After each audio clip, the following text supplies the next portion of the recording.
I am not the kind of cup you'd find in a catalog. My handle is chipped, my glaze is crazed with 1,000 hairline cracks, and my rim is stained the color of old secrets. I have lived on this windowsill for years, watching the city's gray mornings, and the couple who once filled me with laughter, sugar, and the kind of coffee that leaves a film on your tongue. This morning, she picks me up with trembling hands. Her fingers are cold, and I feel the pulse of her fear through the porcelain. She doesn't look at me. She never does, not really. I am just a vessel, a habit, a silent witness to the rituals that make up a marriage. But today, her hands shake so much that a drop of coffee spills onto the saucer. It pools there, dark and bitter, and I know something is about to break. He sits at the table, back straight, eyes fixed on the newspaper, but not reading. I know the way he folds the pages, the way he sighs when the world disappoints him. I know the sound of his spoon against my rim, the way he used to smile at her over the steam. But today, there is no smile, only silence, thick and suffocating, like the dust that settles in the corners of this apartment. She sets me down in front of him. The coffee is too strong, the way he likes it, but she doesn't ask if he wants sugar. She doesn't ask anything.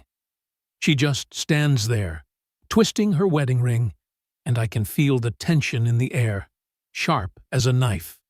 He looks up, finally, and their eyes meet.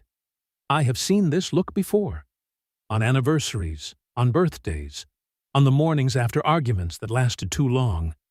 But today, there is something different.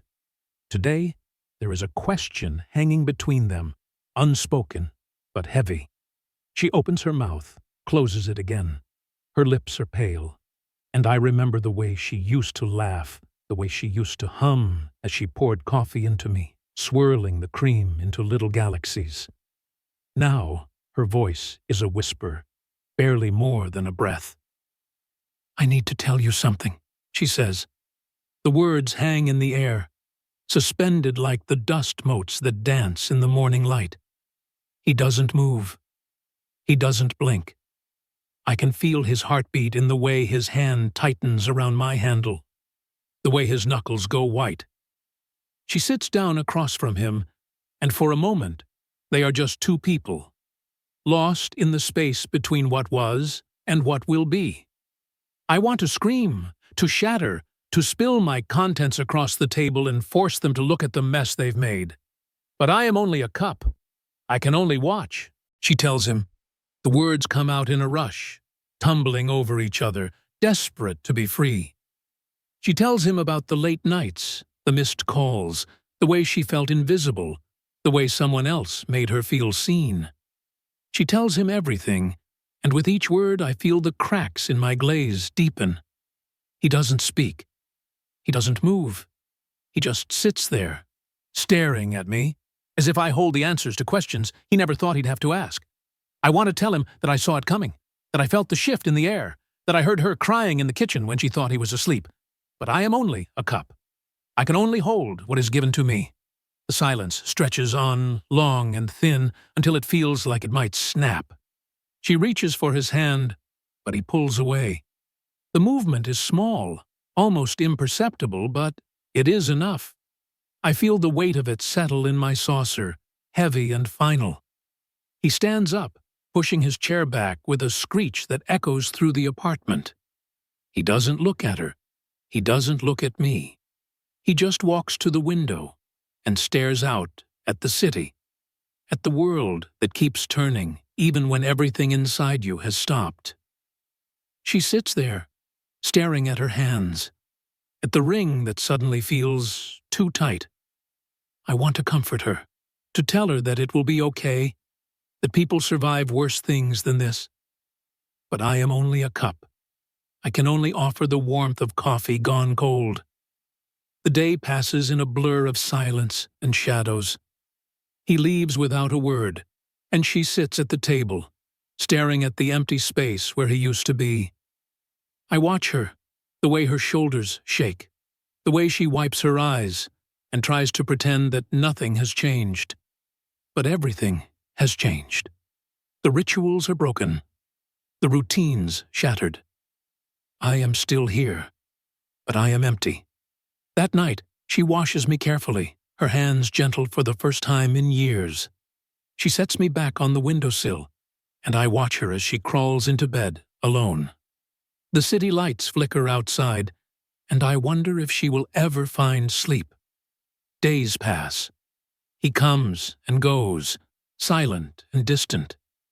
She tries to reach him, but the space between them grows wider with each passing moment. I watch it all, the way a cup watches the world. Quietly, patiently, waiting for someone to notice the cracks. One morning, he picks me up and throws me against the wall. The sound is sharp, final, and for a moment, I am flying. I shatter against the plaster, pieces of me scattering across the floor. I feel relief, pain, and something like freedom. As I lie there, broken and forgotten, I realize that I have witnessed the end of something beautiful and the beginning of something else, something raw and uncertain.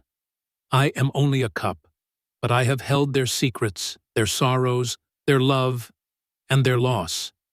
And now, as the sun rises over the city, I am nothing but shards and memories. But even in pieces, I remember.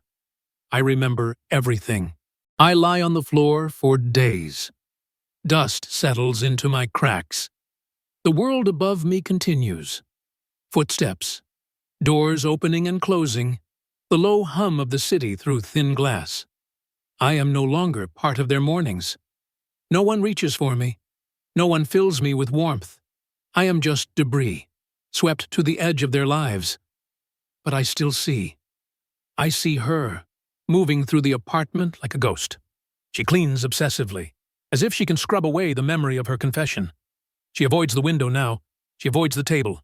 She avoids the silence, filling it with music that never quite drowns out the ache. He returns less and less. When he does, he is a stranger. His eyes are hollow, his voice flat. They speak in short, sharp sentences, about bills, about groceries, about nothing that matters.